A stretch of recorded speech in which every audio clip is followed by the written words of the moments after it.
HPAIR delegates. It's so great to be with everyone here today. I'm sure you are all as excited as I am to have with us Manny Maceda, Worldwide Managing Partner of Bain & Company. Before Bain, Manny earned a bachelor's in chemical engineering from Illinois Institute of Technology, then went on to MIT Sloan for his master's in management.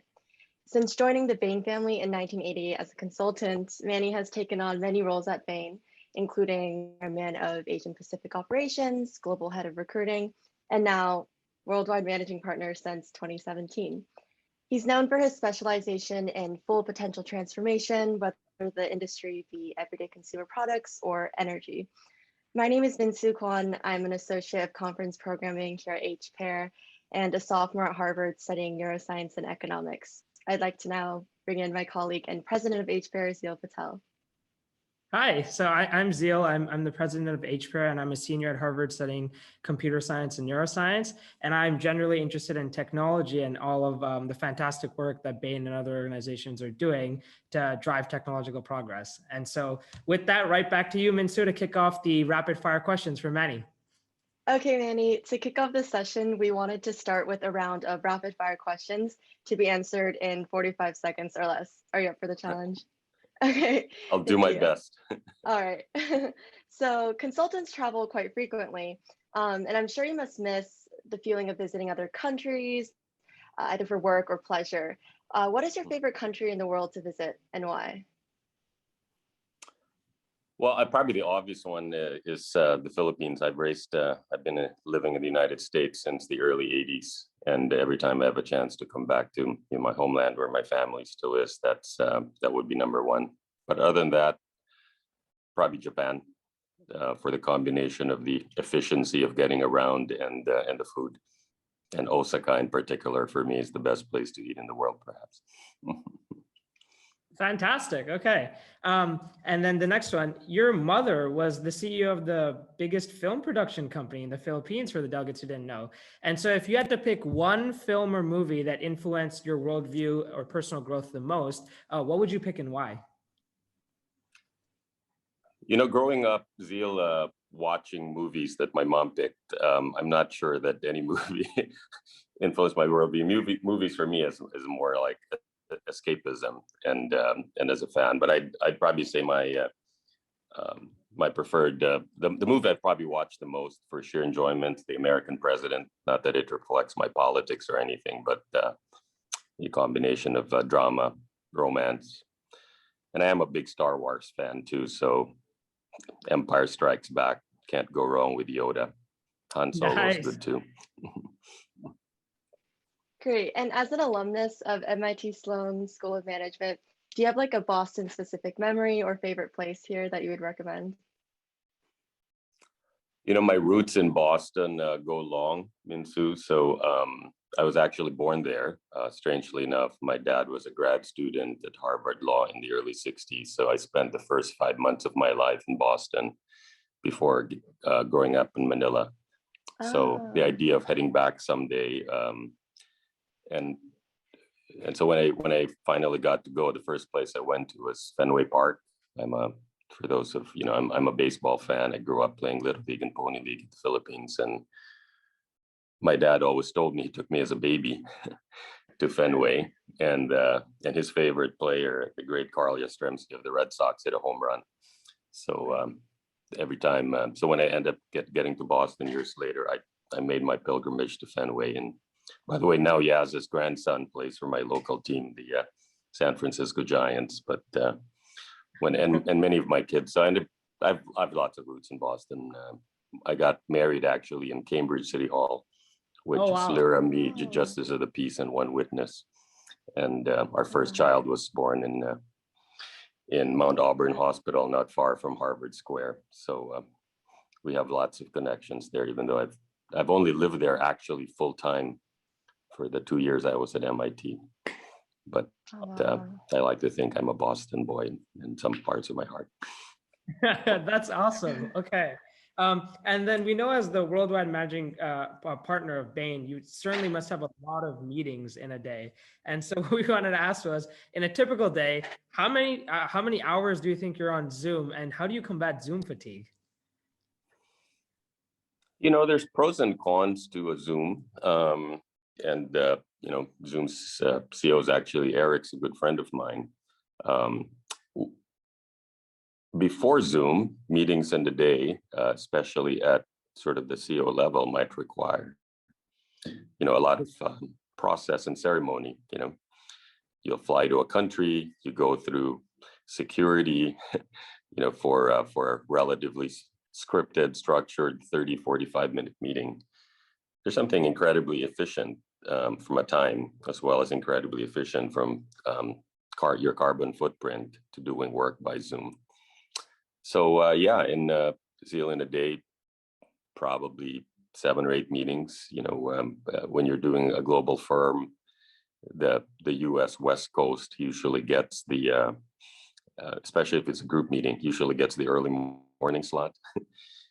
If you're talking to Asia, you get the late night or evening slot. So your other part of the questions, how do you combat Zoom fatigue? You have to have structured breaks. I try to block out 4 to 5 my time every day as much as I can for exercise, whether it's take a run, hop on the Peloton. And then actually when you shut down, you should shut down. We all need our breaks, our vacations, to spend the times with our families. And then little rituals, like one of the benefits of not traveling as much as I used to is I get to have dinner with my wife pretty much every night. Not that she actually has enjoyed having dinner with me probably 400 nights in a row now, but in the interest of personal sustainability, you can't get sucked into being on this platform all day, every day. But it is incredibly efficient, for sure.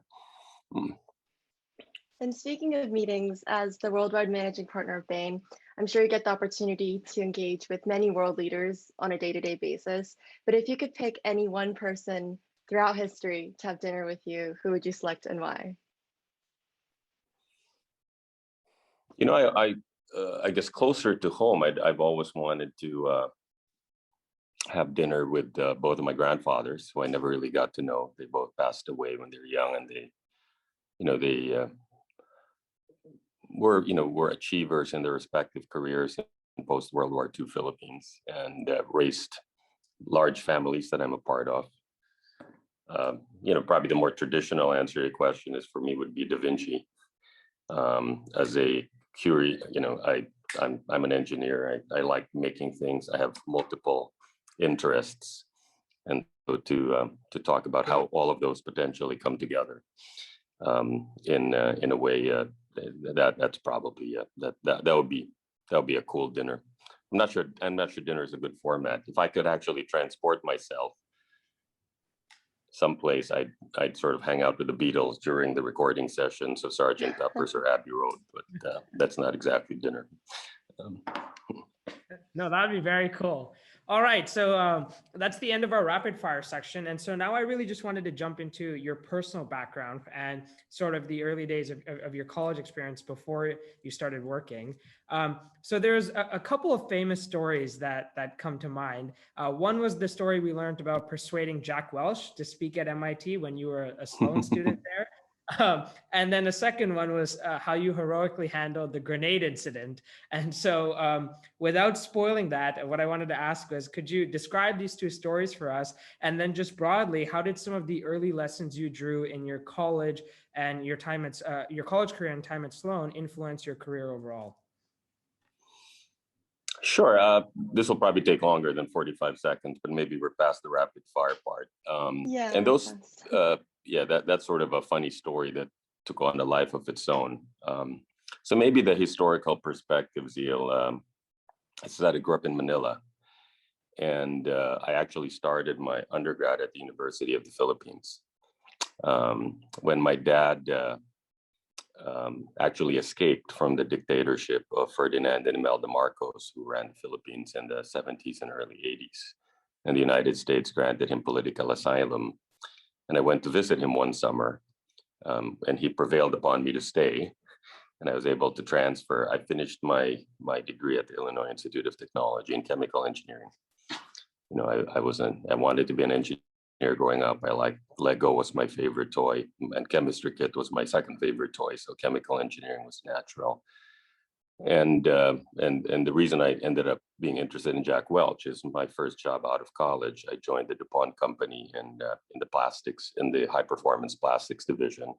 And you had a program where you did a year in the field, a year in the lab, a year in product management.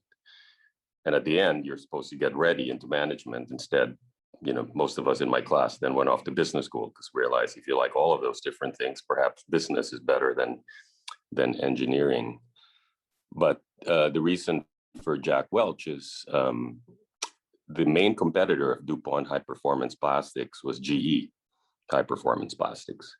It was the business unit that a PhD chemical engineer from the University of Massachusetts named Jack Welch led. And it was his platform for becoming chairman and CEO of, at the time, the world's most valuable company. And he was probably the most admired, iconic CEO in the 80s. I don't know who that would be today, but the most valuable company might be like Bezos of Amazon or Tim Cook of Apple.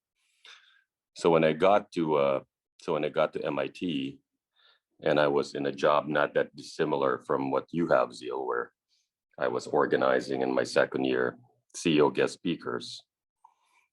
Well, this is a fellow I sort of admired as the competitor, was sort of the guy. So I invited him, and he was nice enough to accept the invitation. So he came to campus and spoke. It was pre-Zoom, it was in person. And like the two of you did, I introduced him to the audience, in the large room. And as soon as he started speaking, there was no grenade incident. I don't know how this became a grenade. A fellow in a hazmat suit with a gas mask ran down the center aisle and dropped a pail with white fumes coming out of it at his feet. And I was in the front row, having just introduced him. And of course, he jumped really, really fast, far away. The audience scattered. And I put out my handkerchief, covered my face, grabbed the pail, and walked it out. That was the heroic grenade incident. Wow. And as a kid in the Philippines, I kind of had a hypothesis on what it was. Turns out it was dry ice in a pail of water to create the fumes. And and so after the hubbub finished, Jack came back. He actually finished his talk. He gave a nice talk, and it did influence me in different ways. Number one, I ended up writing my business school thesis on the strategy of General Electric. My college advisor, my business school advisor, was the head of the strategy department, Dr. Hacks. He wrote our textbook. It became a chapter in the textbook. It made me really interested in management consulting, which is the application of strategy. And then I got a nice letter from Jack a couple of days later, inviting me to have lunch with him down at GE headquarters. I got the job offer out of it, which I didn't take, but I went to Bain instead. But yeah, that was sort of a cool experience, and hard to do that now. But if someone came into this room now and dropped a grenade at my foot, I'm sure Minsoo or Zeal would make every effort to try to save me also. So yeah, Zeal, you can go ahead and take it. But there was no grenade. It was a bucket of dry ice and water. Wow, I see. So our next question is about purpose. So you've spoken a lot about how important it is for companies and for leaders to have a very focused and thought through purpose in either their company or their project. And so for any future CEOs listening today, we were wondering if you have any advice regarding finding this said purpose. Yeah, as I said, I've become a little bit a student and a practitioner of strategy, both as a consultant and then as a CEO myself. And it's kind of interesting to apply strategy to your own company. We often describe the pyramid of strategy of what starts at the top and you go all the way to the bottom. And typically, purpose, why an organization, why a corporation exists, sits at the very top. There's related language or frameworks you use that are kind of similar. The vision, the mission statement of the company.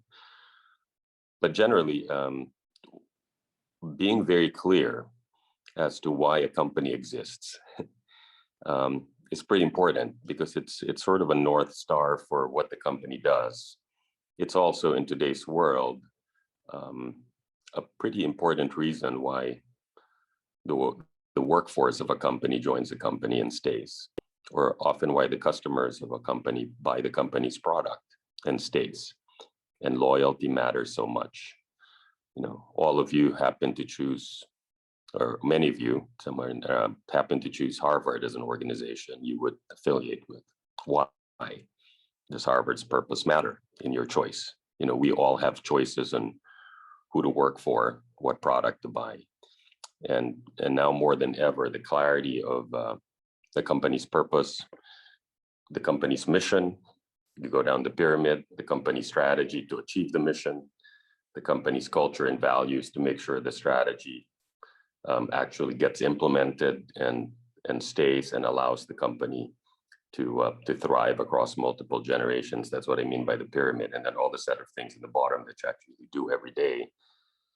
That's how you get the full potential. You introduced me of an organization. And that's a lot of what I started working on many years ago in business school and in my thesis on GE. But the very tip of the pyramid is purpose. And, in the 70s, purpose for a company might literally be create value for your shareholders. In today's world, it's not sufficient. And so the definition of what purpose means and what it actually is matters more than ever. Right, and as you just said, purpose can be communicated a lot of the times through a company's mission statement. And 3 years ago, you edited Bain & Co.'s mission statement by removing the word economic from it, the one word change. And so I was wondering if you could tell us a little bit about your thought process behind this mission statement edit for Bain, and in what ways, if any, have you seen this change transform Bain's approach for clients or the company culture? Yeah, thank you for that question, Minsoo. When I like many organizations, Bain, the closest thing Bain had to a purpose statement was a mission statement. The firm was actually founded in 1973 by a fellow named Bain, Bill Bain. There was a founder. The mission was written about 1985. And it has multiple pieces. But the simplest essence, the first statement of the mission statement, read that Bain's mission was to create such high levels of economic value together with our clients that we set new standards of excellence in our respective industries. It's big, it's aspirational, new standards together with clients, because we're a partnership. But the core definition of what you're doing was economic value. In fact, there were supporting documents or data that would say we're achieving the mission. What is the stock price? What is the stock price of a basket of our clients, like a mutual fund of our clients? That's all from Friedman economics. The purity of what a corporation does is to meet the needs of its shareholders. But it was a mission that helped the company grow and succeed. It attracted people like me. When I joined this firm in 1988, it was a small firm with 5 offices in the world, only Boston and San Francisco in the United States. But I liked, and I turned down all the big firms in the industry at the time, some of whom are still around. The clarity of that simple mission appealed to me as a young graduate. Now, when I had the opportunity to serve the firm in my current role, we use the term servant leadership here. Whenever a chief executive takes over and thinks in his or her head, how do I what is my pyramid, right? Do I receive in a multi-generational company what came before me and protect it? Or do I shape it a little bit and maybe move the company in a slightly different direction? And you're always balancing that. You want to honor the values, retain what made the company great, especially if you're not a founder. You're a custodian for a moment in time. Could be 6, 8, 10 years, but in a multi-decade long company, you're trying to build the company for the next generation of partners. If any of you or any of the audience comes and joins Bain, I'd like to be able to say my partners, actually my predecessors, many of them were not my partners in the early 90s, what they all did to make the firm what it was. I'd like future generations to be able to say that about my time, right? So it comes down to what is my version of the pyramid. And you don't change missions too often. You often don't change purpose too often. But I thought it was important for me, as I took over it in 2018, to both recommit to the original mission of the company, which still fit, to make it relevant for next generation. And you're right, I did make one edit. And I wasn't sure, is there a constitutional amendment process? Do I need to take this to a vote? I said, what if I just do it and we'll see if people support it? So you're right, Minsoo, I did make one edit. I deleted the adjective economic. Bain's mission is to create such high levels of economic value. If you just say create such high levels of value, and why is that meaningful? And this was before the Business Roundtable created a definition of stakeholder capitalism, but it's a little bit similar thought. Value could be social, value could be civic, value could be organizational. First of all, even the original stock price chart in a world that's increasingly moving to private capital instead of public capital, how you even measure economic value anyway is going to be different. But the way my organization understood that and have lived by it is that it allowed us on mission, on strategy, to do things like take on nonprofit clients in a meaningful way, more than we'd ever done. To build practices like our sustainability practice and reducing our carbon footprint, our diversity, equity, inclusion practice, our willingness to sign up, as many companies have done, to be net zero carbon by 2030. Not have it be in contrast or in conflict with this economic value mission. That actually ended up being quite helpful.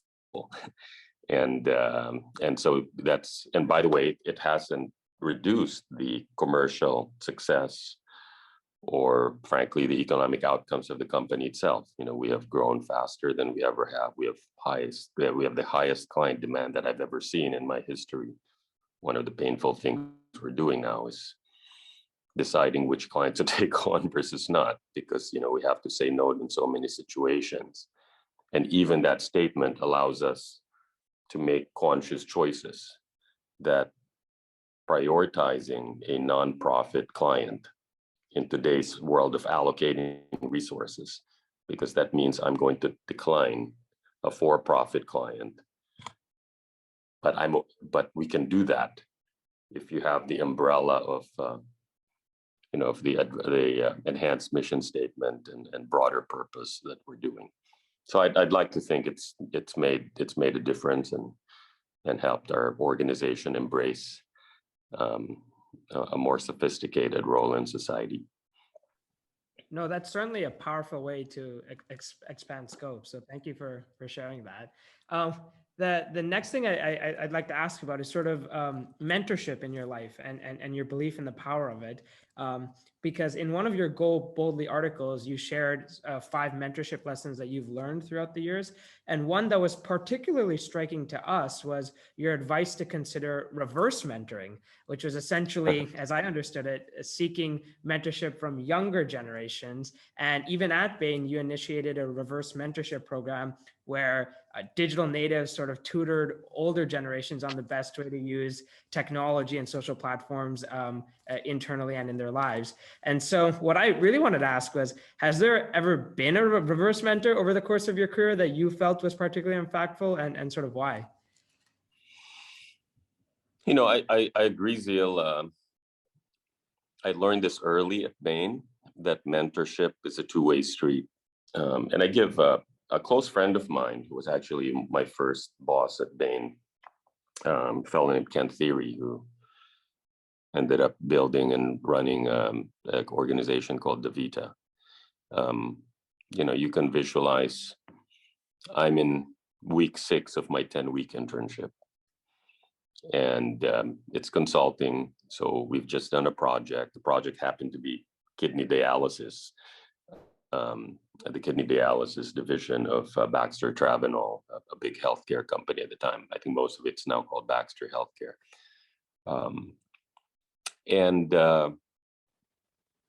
It's your first time you're actually, as the summer associate intern, making a presentation to the management team of the client in a conference room, CEO, their direct reports, maybe 3 or 4 people from Bain. And we let me, you know, do one part of the presentation, and hopefully I wouldn't screw up too badly as the rookie. And, you know, at the end of the meeting went pretty well. In the debrief, the partner in the case, Kent, said, okay, Manny, you know, we'll just give you direct feedback here. Here's 3 things you did very well in that meeting, and here's 2 things you could do better. I'm not sure if there was any logic at the time to the ratio that, you know, you do 3 positive reinforcement, 2. So he, you know, he thought maybe I could handle 3 and 2. And then at the end, he asked me, well, you watched, you know, I saw you watching everybody. I saw you do the different part. So, you know, in the spirit of two-way feedback, and feedback and mentoring are not the same thing. We'll get back to that. What do you think I did well? What do you think I could do better? I felt so much pressure at that moment. You know, it's like, but at the same time, the culture was that, and I actually think there were things he did well. And even in my, you know, very inexperienced, fresh look observation, I did think there was one thing Ken could have done better in that meeting. So I was nice enough to share it with him. And I said, okay, how's that going to go over? And he reflected on it, thought, well, you know, you're right. I probably could have done that better. Thank you for observing and being willing to share it with me. And that always stuck with me. I felt it's very important, especially in organizations like this, right? The product, if you think, what is the product of Bain? In a services organization, the product is people.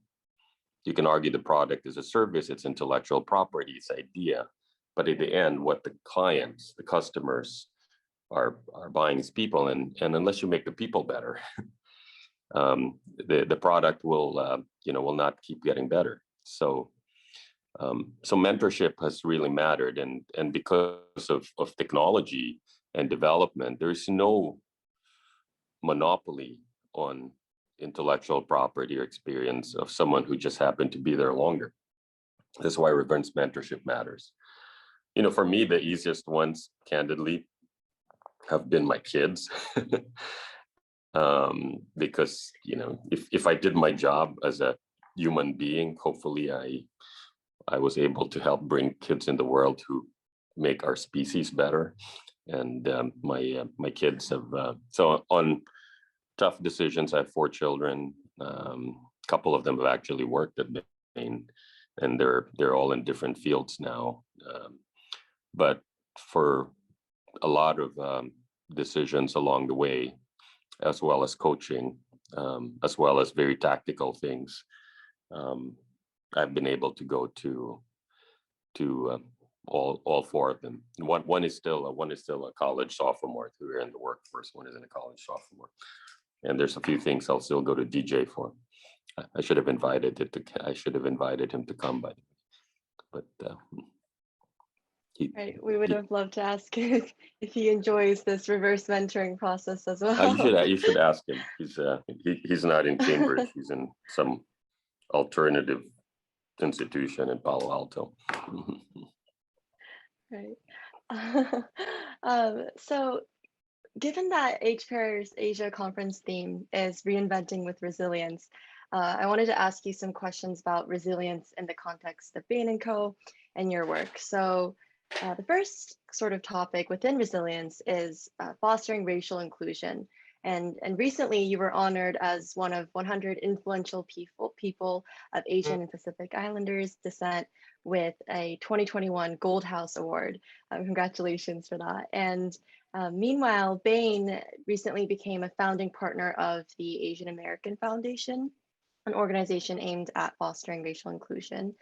So as the first Asian leader in Bain & Co.'s history, since joining the Bain family, in what ways do you believe Bain & Co. has improved in terms of fostering racial inclusion?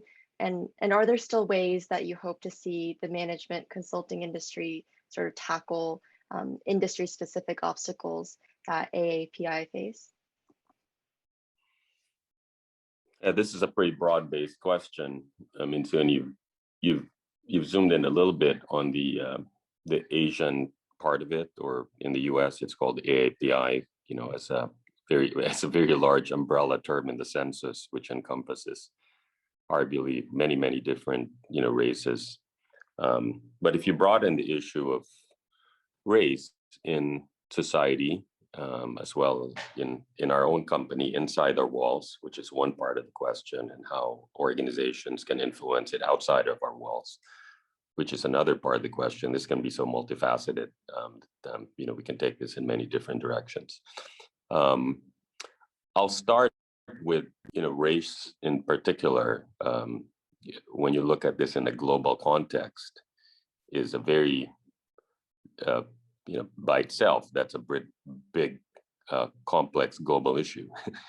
It's the origin of many sources of conflict in the world.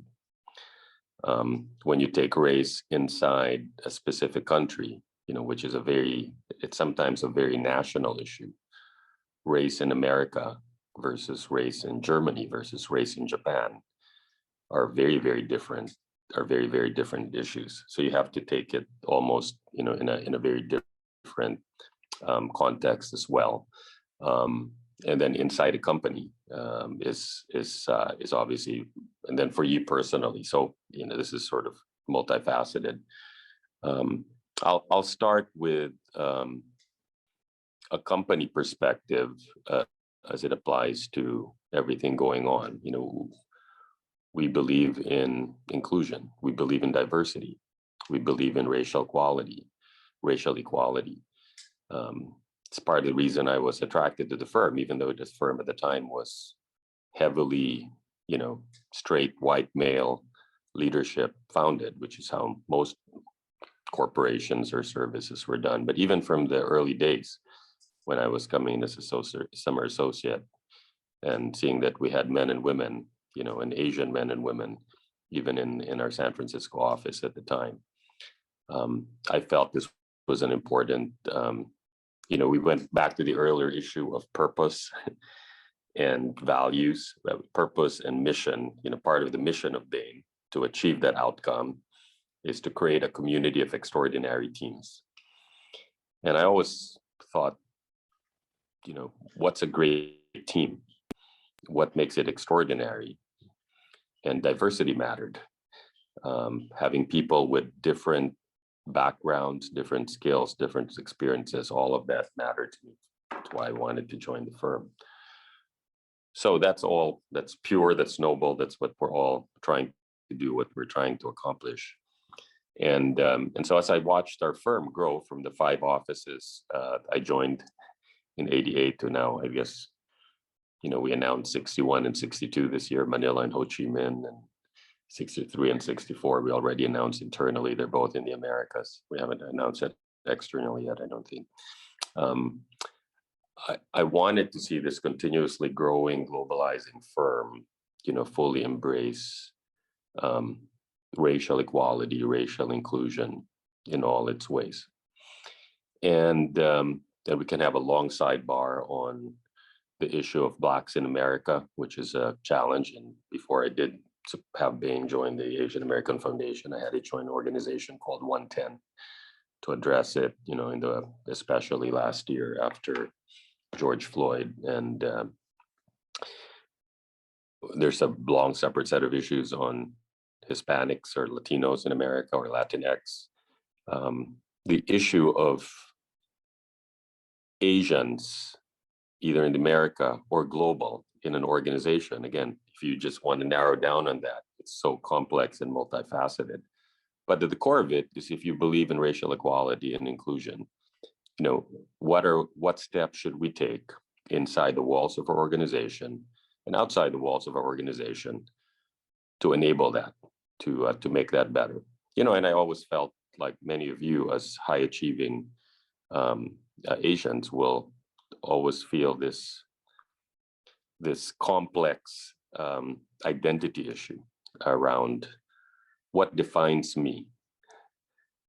How do I feel if that when I get appointed or selected or voted in to be managing partner, that the headline in the Financial Times is Bain picks Asian? Is that the tagline that my entire career and self-worth has been, converted to?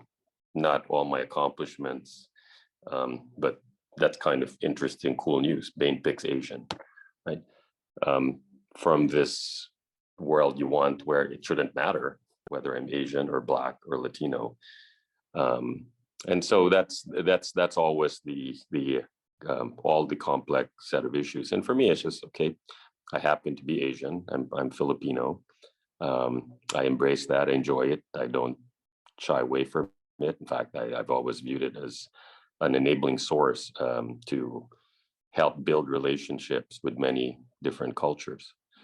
And so what happened this year, and I'll probably, just because we can go in so many different directions, is I felt it was pretty important as we made a commitment, not just inside our walls and how we run the company with an increased focus on diversity and inclusion on all races, including one of the things that's complex as a company, how American is a company.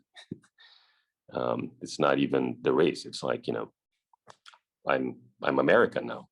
So, but and so how much is our company Europe versus Africa versus Asia? And then you go inside America, how much do we wrestle with the Black issue versus, the Latino issue versus the Asian American issue? What was clear to me is that the Asian American cohort in society and inside our company, was probably not getting the right address or attention relative even to others. And it's hard to have this. I don't want this to be a competitive Olympic, so we have it worse than you against one demographic group to another. But there was no attention being given. There was no meaningful organization. There was no NAACP. There was no ADL. And I understand, because it's complicated. In fact, if you look, when you use the term Asian American, well, if that encompasses Indian, Japanese, Korean, Filipinos, Buddhists, Hindus, Christians, different languages, different cultures. Step one is to even create some kind of common identity that just happened because your geography was at about the same place. And it's a primarily immigrant experience, first, second, third generation, which is very different from, Blacks in the United States or the Latin cohort in the United States, who have much more, have much more glue connecting them to each other in some cases. That was the starting point, but it felt that we haven't spent enough time addressing this issue in society. That's kind of why I was a big fan of getting the Asian American Foundation supported, and obviously all the anti-East Asian, really anti-Chinese sentiment that happened under the past administration at the dawn of the COVID exacerbated it. And so we made a commitment to try to make a difference outside our walls by helping launch 110, by helping support Latitude for our Latino team, by helping start the Asian American Foundation. And then it's really important for any company that takes on this agenda to do it inside your walls, not just outside. It's not just in what pro bono work we do. Can we actually role model in our behavior, fully embracing diversity and performance across from the top to the bottom? And I view that as a responsibility for organizations like us that win all awards as a great place to work, or maybe I guess Glassdoor often ranks us as the best place to work, that it's a great place to work for everybody, whatever your race, whatever your orientation, whatever your nationality. And that's always a work in progress because we're always striving to do better. So, I know that went off in lots of different directions, but this is such a complex topic, Minsoo, that we try to narrow it down into one or two other places. But this is it's so multifaceted. No, thank you for sharing that, and thank you for sharing the progress there that Bain's made, especially with 110. We actually had Ken Chino speak earlier, and he mentioned it as well. So we know the progress there has been fantastic. Speaking of progress, you also highlighted briefly there Bain's growth from when it was 5 offices when it first in the early days to now 60 plus. And really what we've observed is how Bain has strengthened its ecosystem over the past few years through a series of acquisitions, strategic partnerships that Bain's done, and also developing new in-house capability areas like the Bain Advisor Network and further. And so what I wanted to understand was, how has this sort of ecosystem enabled Bain to remain resilient during times when there's turbulence such as COVID-19? Yeah, so if I go back to what I described earlier as the strategy pyramid. So this will all go back to my business school thesis, that you establish the purpose or mission of the company, which in our case was to recommit to the mission statement from 40 years ago, but with an edit. You actually have to craft a strategy to achieve that, and growth is usually an outcome of strategy. Classic strategy choices for organizations are, we sometimes call it where to play, what markets do you choose to enter or participate in, and then how to win, competitive advantage. Why is your product or service better than competition? And so I built out a strategy for that, together with our senior team a few years ago. And the simple vectors of what you call where to play are more geographies, more industry sectors, and more, let's call it more products, more capabilities, including some of the things connected to what we talked about today. 5 years ago, organizations were not asking companies like me to help them improve their diversity. They are now. 3 years ago, organizations were not yet engaging organizations like mine to help reduce their carbon footprint. They are now. They were already asking us for help on things like digital transformation. So the clarity of the places in the world where your company's product or service could be used in a way that's value creating for both. Again, back to the mission statement, creating such high standards of excellence in our respective industries that we're creating value. That was, I try to make that as clear as possible 3 years ago. This is where we will enter. Sometimes, and this is where we won't. That's also important in strategy. You have to make choices. You can't go everywhere. Now, the how to win part, which I think is what you're referring to, was that as we advise our clients on how to win, how to grow, how do you build capability as an organization, I did find a disconnect, Zeal, that,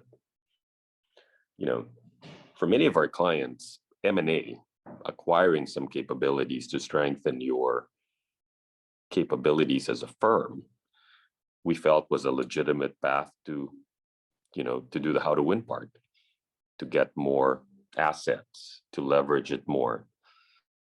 And I found it always odd that yet we never applied that to ourselves.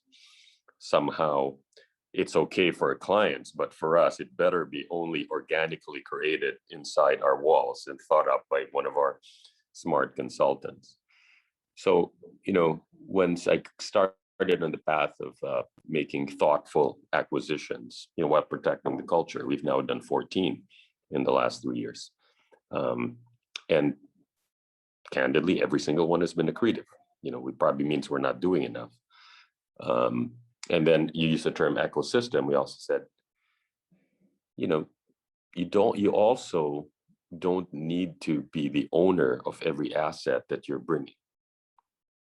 So when you use the term ecosystem, it's not just what companies we acquire, what companies we take a minority stake in with a exclusive commercial relationship to do, which we've done in a couple of ESG assets. Or where is it really the power of another company and let's just bring them in as a partner? That's what we use the term ecosystem for.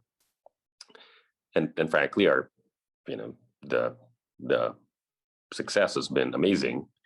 If I look at the growth rates the last 3 years, even last year, which could have been a reset, a downturn year, ended up being very nice growth, and then this year is kind of crazy.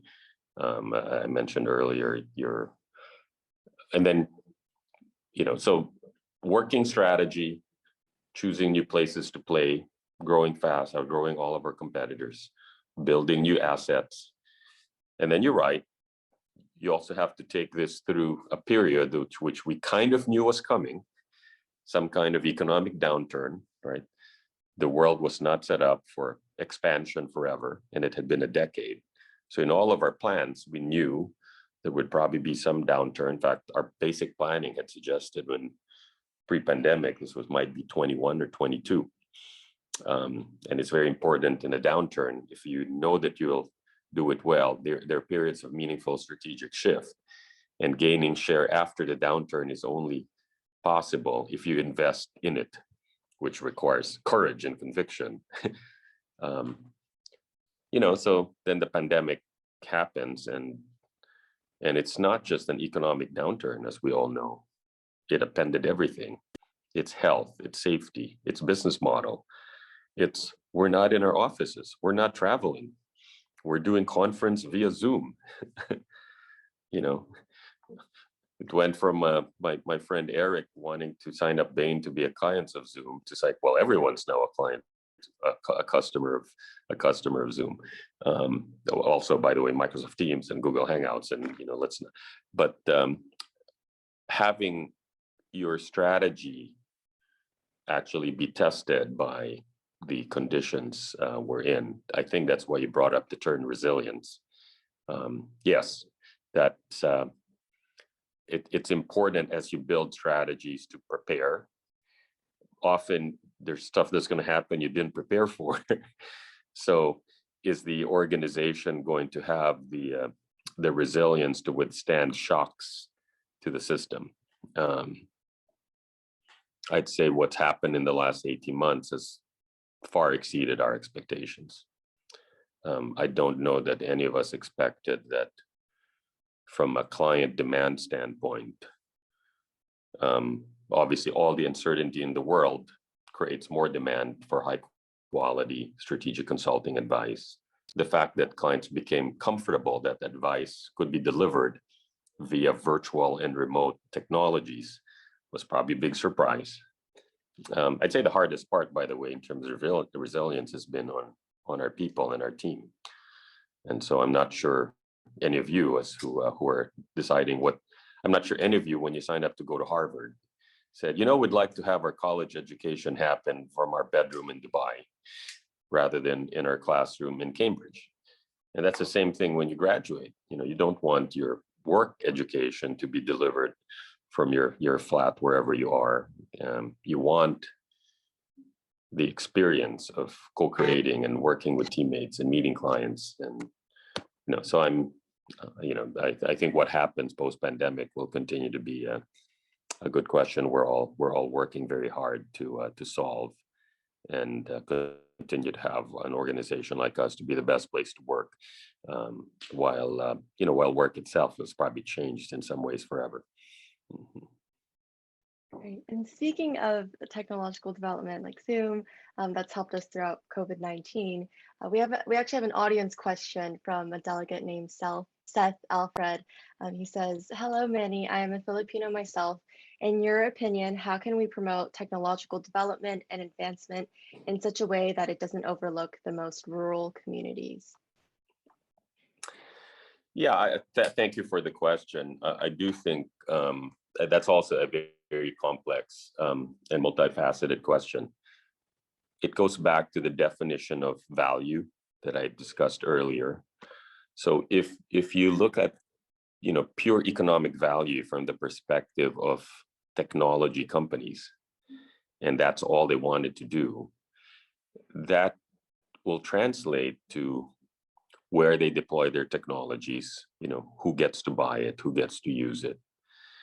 And the reality of most technologies in the world today, you know, lend itself to both very low cost deployment, which allows broader, but also often winner take all economics. So you can, if your question is very specifically, how do you get this to rural communities? It's kind of interesting because there are two possibly conflicting factors that make it easier and harder to do that. What makes it easier is often technologies make the economics of deployment to lower density places easier. You know, and that's happened now over decades. The rural communities have mobile phones today, right? Because the economics of deploying wireless networks is such that I don't need to run a landline or a cable in a highly costly way. So there's a lot of inherent technologies that make it able to deploy easier. So there's part of the economic equation that gets changed. On the flip side, demand consumption often is a function of, you know, ability to pay. And if you only focused on, you know, wealthy customers in particular areas, and that's not going to work either. And there's, by the way, there's lots of forces at play here. I don't mean to go into urbanization versus deurbanization and where people are living or not, especially during the pandemic. So the answer to the question is, you know, my view is it requires both, frankly, the role of regulation, and you see this all over the world. It does matter, and the role of companies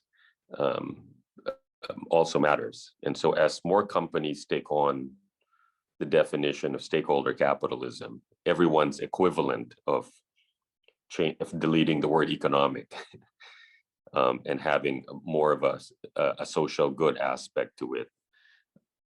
My guess is natural forces will allow, and I think we're all recognizing that in the world today.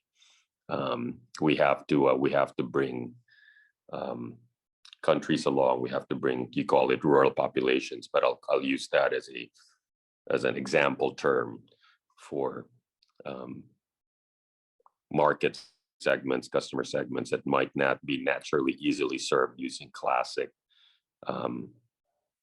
you know, shareholder economics as the mission. I think that's what's going to be required. And I'm not saying that's easy, but I do see a meaningful shift in how corporations, all of our clients, think about these things. in a way that's, I'd say a decade ago, it was lip service when you use this term stakeholder economics or this ESG matter to today. And so I'm hopeful that things will get better. Absolutely, yeah. And so before we wrap this session up, I wanted to sneak in one final question for you, Manny, from coming from most of the Harvard students here who are curious. If you had to pick one trait that you value the most in new hires into Bain or people that you want into your talent network, what would you pick that trait to be? You know, for me personally, I call it the big picture. I know there's a lot of things that we can describe as valuable, you know, resilience, hard work, all of that. But I do think when I say the big picture, you know, we are all, it's sort of maybe this is the ultimate liberal arts question, or, because, you know, we're all going to be specialized in something, right? Even at college, we major in something, you choose a subject. You know, we're going to get a job, and you're going to have a job in a specific industry, often in a specific function. So by definition, there is sort of a narrowing of interest in where you happen to be. I would say that the trait of thinking about what this all means, when I say the big picture at the corporate level, I see it when a young Harvard associate comes and joins a team. You know, is this person just going to focus on their part of the project, right? How can I do my customer segmentation piece work? How can I do my versus what's an example of big picture? Well, can I translate what I'm doing to making this company more valuable? Can I connect the dots? And by the way, can I translate how this company becoming more valuable is good for society? That's ultimately, arguably, the biggest picture. I do think that's a trait. I do think that's, I think it's also a skill. We can debate what's a trait versus what's a skill. And as a skill, I think it's learnable and it's trainable. But I do, some people think about that. And for me personally, that's something I highly value, that I just see is differentiated amongst the people. And, you know, I know many of you in the audience have that. So hopefully, so thank you for the opportunity to hang out with you this morning or this evening, wherever you are. And I hope that was helpful. Yeah, no, wonderful. Thank you, Manny. Thank you so much for taking the time to come speak at HPAIR, and we were delighted to have you. If this was our full amphitheater, we would have done a round of applause in person, but I guess a virtual one we'll have to do. So thank you, Manny.